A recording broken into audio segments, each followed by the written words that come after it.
grid system. The Chamber wants to upgrade the rolling stock on the flyer as well as the reintroduction of seat booking facilities. Submission also calls for the full restoration of catering services during the 2-hour trip. The train would be pulled by diesel-electric locomotives instead of the original steam locos. Chamber President Laurie Molyneux says the reintroduction on the flyer will have a great tourist value for the region. Tourism is going to be a very important part of our economy. And I believe the flyer has a long-standing reputation for prestige, one of the prestigious train services in this state, and that with our increased tourist activity, that would be one very important part of the business of bringing tourists to and from Newcastle and the surrounds. Laurie Molyneux says the proposal should be a viable one for the State Rail Authority. I can't see that upgrading it would do anything other than increase patronage. But as far as the SRA is concerned, according to a spokesman, it's planned to replace the flyer with an electric interurban service by the end of this year. The State Rail Authority has already taken delivery of 50 of the 80 new carriages, which will be used on the electrified run.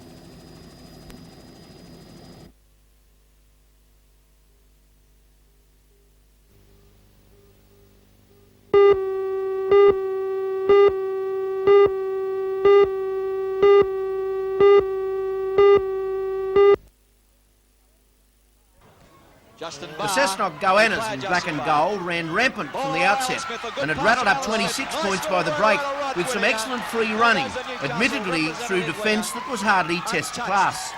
Maitland, though, had crossed the line, albeit only once, and that was the only try Cessnock has conceded this season so far.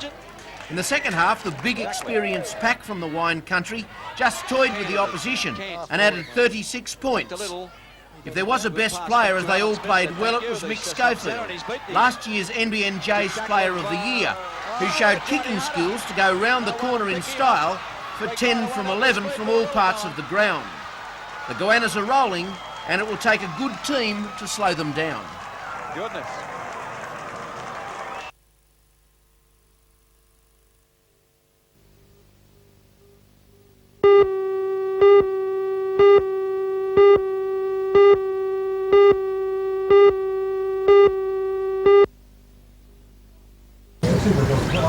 Although the animal shelter has been operating at Blackbuck Reserve for the past 3 years, those associated with the clinic, the Native Animals Trust Fund and the Central Lions Club gathered for the official opening today.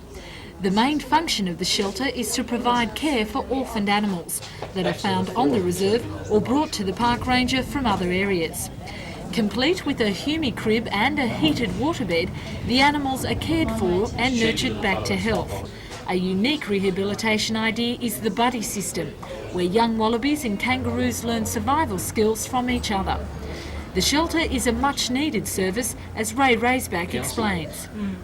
Since I first moved into the home here, we have had 792 kangaroos alone that have been brought to us, so that's one a week, without fail.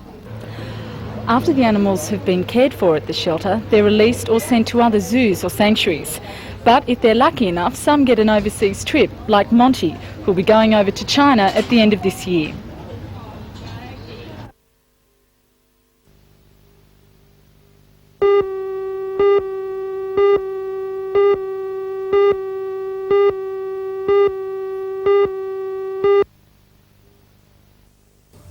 Fell off the chair when he said Greg Douglas and his wife Judith live in a Housing Commission unit with only unemployment benefits to rely on.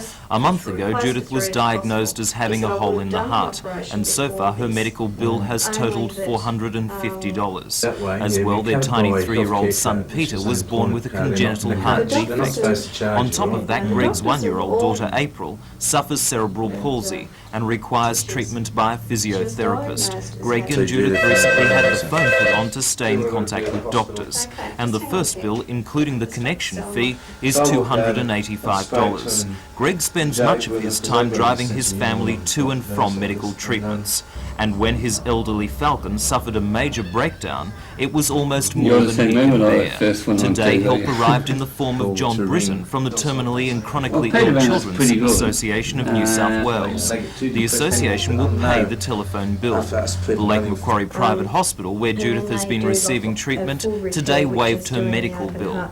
Neighbours have chipped in, giving the family what money they can spare. Greg is not happy asking for charity, but could see no other way. But you got to look after your family, and that's the whole thing. And sort of, I just do it. It's just a thing now where I said to the guy, I'm past crying over my children. That it's just cold, solid facts of doing what you do for your loved ones, and that's it, you know.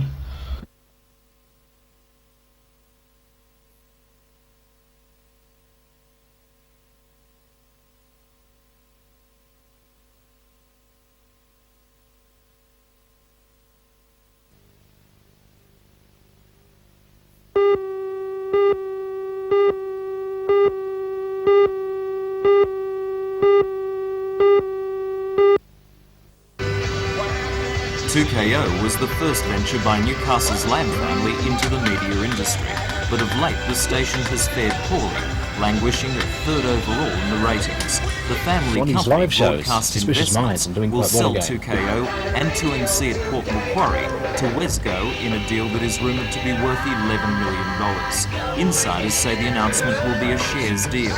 In return for 2KO and 2MC, the Lambs will receive shares in Wesgo, thereby becoming part of the rapidly growing radio network. Wesgo was formed in 1982 by the merger of Sydney's 2WS and 2GO at Gosford, and now owns stations at Brisbane, Gympie and Rockhampton, and interests in stations in Melbourne, Launceston, Wagga and Young. The Lambs will reap the benefits of the network while handing over the running of That's entertainment. Entertainment this week. Last month, the Lambs sold 2UE in Sydney to Kerry Packer.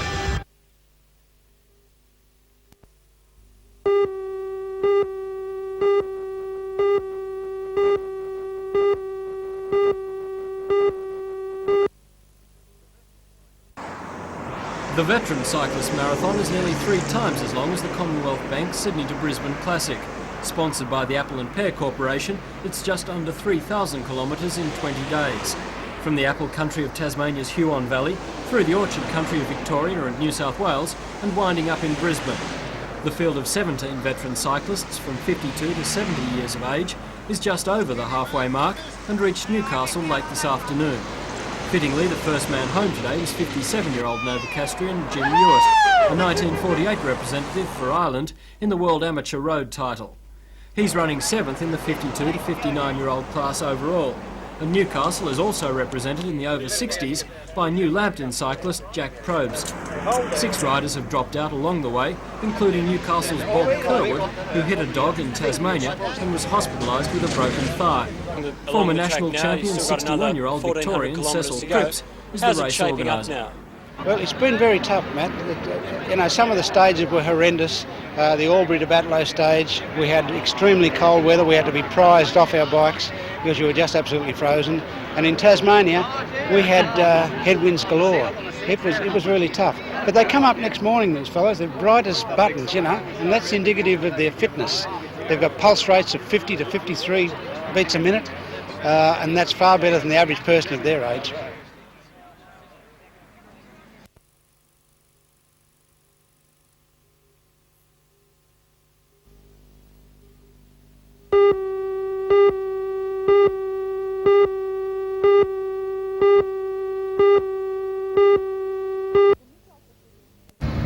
The Newcastle City Administrator, Mr Colin Saunders, has refused to renew the lease on the Bar Beach Pavilion, which houses Lloyd's International Seafood Restaurant. Mr Saunders says the refusal is because the leasee, Mr Lloyd Moffat, hasn't kept up his end of the bargain. And there have been complaints that the kiosk, which is attached to the restaurant, hasn't been opened at certain times. We'll have more details on this story tonight on NBN News at 6.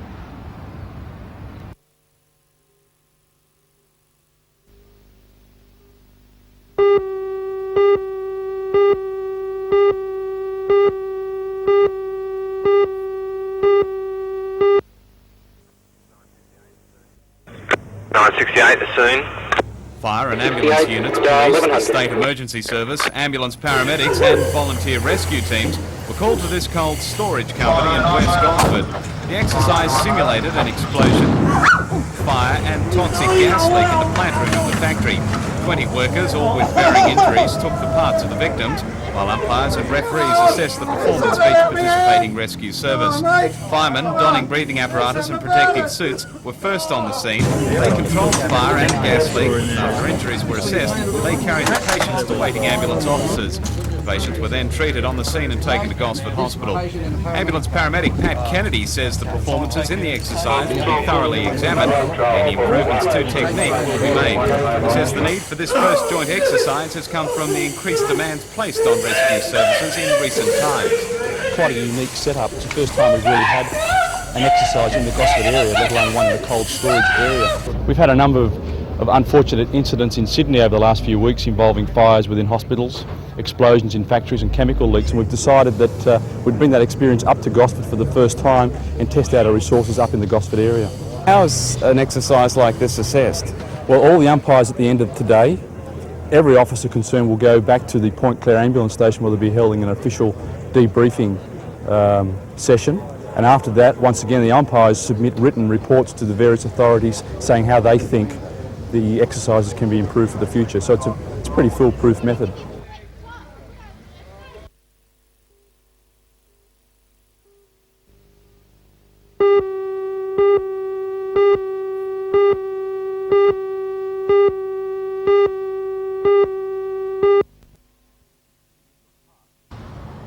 In the past, the Newcastle Water Police Station has been staffed by 7 men, working 2 to a shift between 7 in the morning and 11 at night. As of last Sunday, the police are only on the premises between 8:30 a.m. and 5 p.m. For after-hours emergencies, water police are called from home. Under the new arrangements, only 3 men work as water police full-time. The other 4 spend most of their time working with the rescue squad. So far, there have been few complaints about the changes. It seems most police agree that the water police did not need all its manpower. While the rescue squad receives an average of 3 call-outs a day, the water police has been known to go for days or even weeks without a call. The service to the public is paramount at all times, and by reason of a shortage of trained operators of the rescue squad, we're obliged to devote some of the units from those trained units from the water police to the rescue squad to assist them with that section. Has the public anything to fear in terms of its safety on the water now? None whatsoever. I would say that we are as devoted as ever we were to the public requirement. Inspector Brown stresses that the changes will make no difference to the speed with which water police respond to emergencies. Even under the old roster, they still had to wait for a 3rd officer to be called from home before they could put to sea. The changes are part of an extensive reorganisation of police manpower. For example, the department looks likely to use public servants to do more of the paperwork, freeing an estimated 450 more police officers in New South Wales for general duties.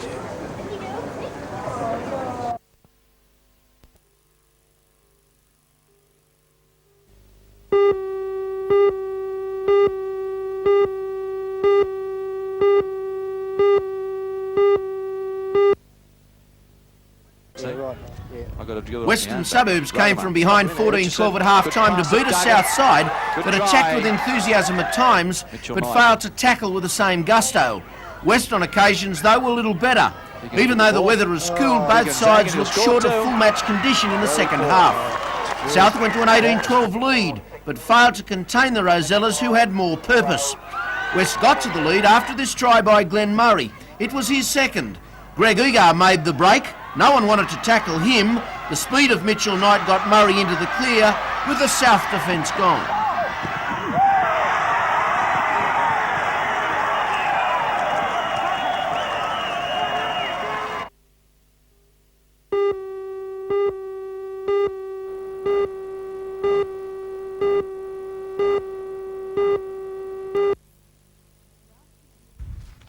Grass skiing was introduced to Australia from Europe, where snow ski racers found it the perfect method of training during the summer months. That was 20 years ago. Since then, it's developed as a sport in its own right, and Australia is now ranked within the top 5 countries in the world. The state championships at Mulbring this weekend attracted 5 members of the Australian squad, who competed in the slalom, giant slalom and dual slalom events.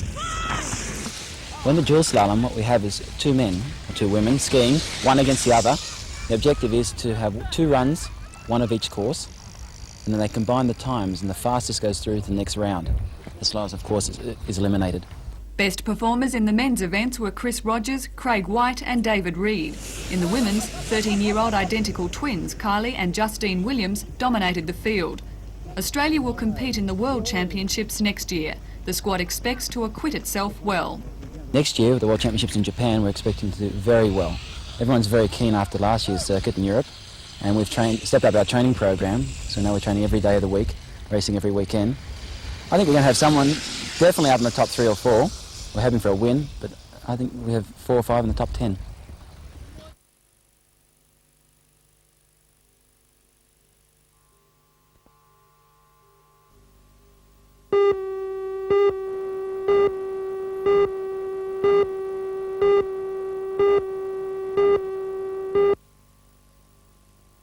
What's your birthday, Reese?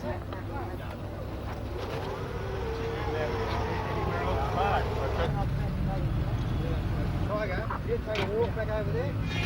Right out of the way. You just let us off for a minute. I'll let the chain.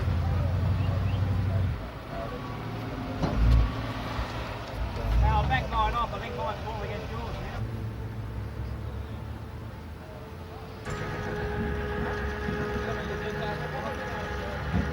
Hey, John.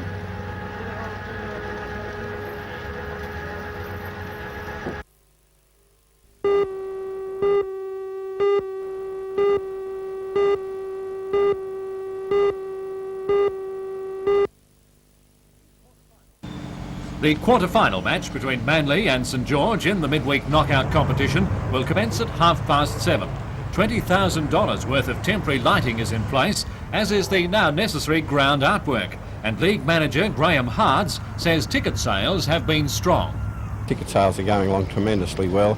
We're a little disappointed with the weather, but we still believe we'll get a huge crowd. They'll bring their raincoats and umbrellas and enjoy a great game of rugby league. The Manly players had an early training run at Townsend Oval this morning and then retired to their motel rooms to relax over a game of cards. Captain Paul Borton was there, sporting his broken arm suffered in last weekend's game. However, coach Bob Fulton is confident his team is intact. Paul's a very hard player to replace, not only as being our captain, but also he's such an inspirational player, and he's been captaining the side very well this year. But we've got a capable replacement in Chris Close, who comes into the centres, and Noel Clewell moves from the centres to the second row and also takes over the captaincy. St George, on the other hand, arrived in town only late this afternoon, with coach Roy Masters confident his boys will prove tonight that they are back in form after a slow start to the season. I suppose to determine whether we're going to be consistently good from here on in, we need a good showing tonight. And just how do you feel about the game? You haven't arrived in town until very late, so no chance for a look at the ground or a run? No, well, we haven't got the great opportunities that the Silvertails have got. They came up the day before. Well, this is certainly a big match for Newcastle. Do you see it as being a close one? Oh yeah, most certainly will be. Any side, any 2 teams from Sydney now, when they play, and particularly 4-quarter football, there's never much in it. League manager Graham Hards describes tonight's big clash between the 2 Sydney Glamour sides as the biggest football event in Newcastle for many years. Well, I'm delighted for the supporters of rugby league in Newcastle that they're given the opportunity to see 2 really top rugby league teams playing. This is brought about, of course, by the sponsors of the Cup, National Panasonic, and they've in their wisdom decided to bring it to Newcastle, and I'm sure the people of Newcastle appreciate that. Would it be one of the biggest games here ever? Oh yes, I'd say it would be. To go back to the era of '64 when Newcastle was in the State Cup. We attracted huge crowds then when the Sydney sides come up and played Newcastle.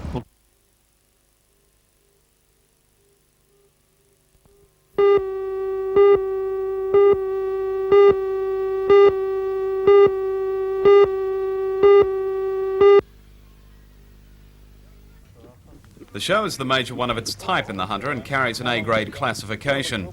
Points from the competition go towards determining the National Roll of Merit, the highest award for Arabian horses in the country. The competition is run over 2 days, with today's judging involving specific characteristics of the horses, including breed and temperament. Tomorrow the judging will involve the more colourful dressage, costume and performance events. Chairman of the Arabian Horse Society of Australia, Peter Pond, says on both days the judges can fully assess the quality of each horse.